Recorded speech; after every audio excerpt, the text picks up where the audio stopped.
Entramos hoje, então, na historinha de como é que funciona a calorimetria, né? Então, veja bem, a calorimetria,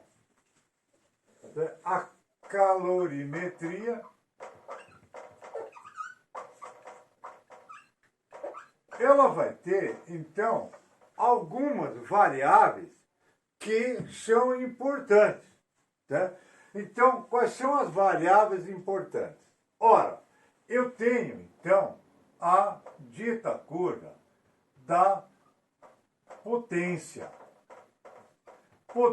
calórica de uma fonte. Então, a potência P0, né, vai ser a energia que é produzida, né, dentro de um intervalo de tempo ΔT. Essa potência aqui, a unidade, então, né, é o watt. Daí, nós vamos ter, então, o calor específico. Então, veja bem, o calor específico, que é o C minúsculo, né? O que isso significa? O calor específico é uma quantidade de calor que uma determinada massa de alguma substância recebe para sofrer uma variação de temperatura ΔT. Aí eu tenho a capacidade térmica. A capacidade térmica. A capacidade térmica, tá? Então, é o C maiúsculo, é o Czão. E qual é o significado? O significado é uma quantidade de calor necessária para fazer a variação da temperatura. Veja que aqui, ó, não entra a massa. Aqui não importa a massa. Não importa, não tem a ver com a massa. Ora, nós vamos lidar, então, com duas espécies de calor que é transmitido de um corpo para outro. Um que a gente chama de calor sensível. Então, o calor sensível, ele vai levar em consideração a variação da temperatura. Então, quantidade de calor sensível, né, é massa vezes calor específico vezes variação da temperatura. E nós temos o calor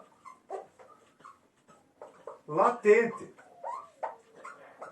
Quando a gente fala em calor latente, então, no calor latente, nós não levamos em consideração a variação da temperatura.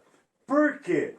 Porque aqui ele vai sofrer mudança de estado físico. Então, a quantidade de calor latente, que vai ser, então, dado por massa vezes o Elão, que é o calor específico de mudança de estado. Então, basicamente, é isso aqui que a gente utiliza, né, para a resolução dos nossos exercícios, né, a resolução dos nossos exercícios de calorimetria. Vamos fazer alguns exemplos, então, a resolução de alguns exercícios lá da apostila, para que isso fique bem fixado, né? Então, começamos com o exercício 7, que está na página 40. Então, veja bem, quando a gente lida com isso, está dito ali, uma fonte térmica fornece 500 joules de calor em 2 segundos para uma determinada amostra. Quer dizer, passando da fonte para o corpo. Faça o que se pede. No item A. No item A, então, é solicitada a potência. Então, calcule a potência em watts. Como nós vimos, a potência é a energia envolvida dentro de um intervalo de tempo ΔT. Portanto, a potência vai ser energia envolvida, 500 joules, dentro de um determinado intervalo de tempo, 2 segundos. Portanto, a potência vai ser igual a 250 joule por segundo, significa watt. Na letra B, qual é o significado do valor encontrado? Ora, o significado desse valor aqui quer dizer que ele precisa, né, de 1 segundo para fazer com que ele produza, né, uma potência de 250 joules. 250 joules. Né? Então, olha aqui, ó. Joule por segundo. 250 joules por segundo. A cada segundo, essa fonte produz, então, 250 joules de energia. Falar?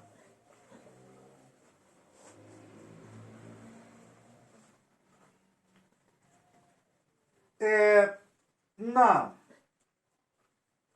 página 44, nós temos, então, o exercício 5, que está na página 44. Né?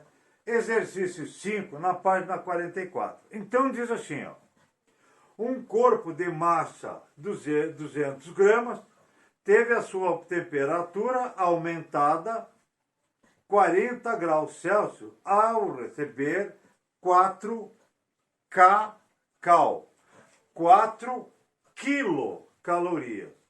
É importante o K, quilo. Quilo é 1000.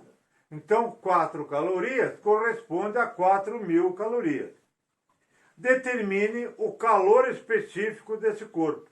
Então, nós vimos que o calor específico... O que é o calor específico? O calor específico é uma quantidade de calor que uma determinada massa recebe para ter uma variação da temperatura.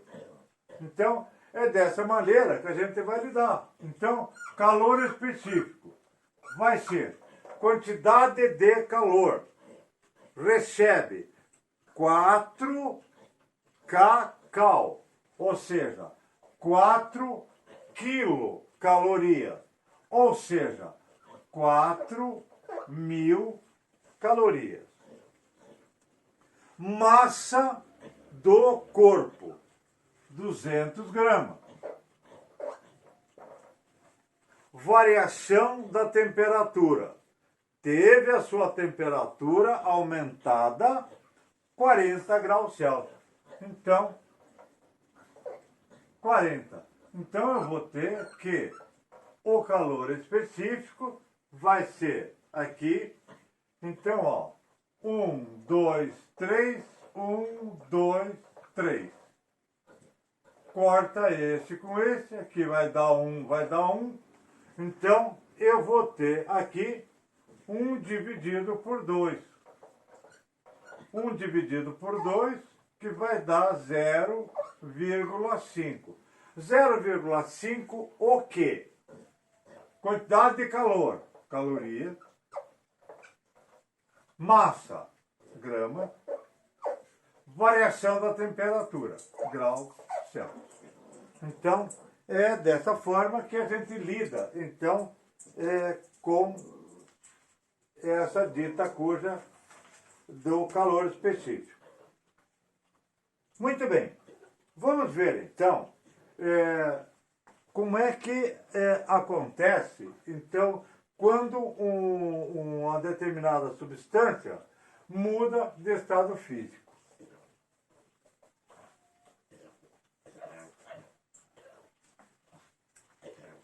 Analisemos, então, o exercício 3,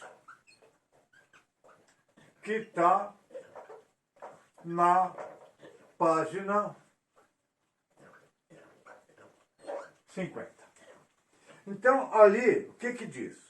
60 gramas de gelo a 0 graus Celsius absorve calor do Sol na taxa X, calorias por minuto. Ora, gente, calorias por minuto. Calorias é energia. Minuto é tempo. Então, isso é potência. Né? E se derretem completamente em 5 minutos. Pode-se afirmar que a quantidade de calorias por minuto. Então, a quantidade de calorias por minuto. Isso é potência. Então, a potência, que é a energia dividida pelo tempo. Só que aqui, nós não estamos usando essa potência em unidades do sistema internacional. Nós estamos usando essa potência aqui, né, em unidades usuais. Então, daqui eu vou tirar que a potência é energia. Então, ele está falando aqui, então, que derrete completamente. Ora, derreter completamente é mudar o estado físico. E a mudança de estado físico é quantidade de calor latente, que é massa vezes o elão. Então, a quantidade de calor latente, que é a nossa energia, vai ser massa, 60 gramas, vezes L, né, dado ali na tabela 80. Portanto, a quantidade de calor latente vai ser 6 vezes 8, 48, 00. Então, 4.800 calorias. Então, energia, 4.800 calorias. Né? 4.800 calorias. Ora, agora é dado para nós, então, o tempo. Quanto tempo? 5 minutos. Certo? Como ele está pedindo calorias por minuto, eu não tenho que transformar nada. Então, essa potência aqui, essa potência vai ser dada, então, por 4.800 dividido por 5, né? Que vai dar, então, 960. Veja, essa potência aqui, né? Essa potência aqui, afinal, não é dada em watts, né? Então, essa potência aqui, né? Só para terminar essa história aqui, então, essa potência é dada em calorias por minuto. Tá lá? Por hoje seria só.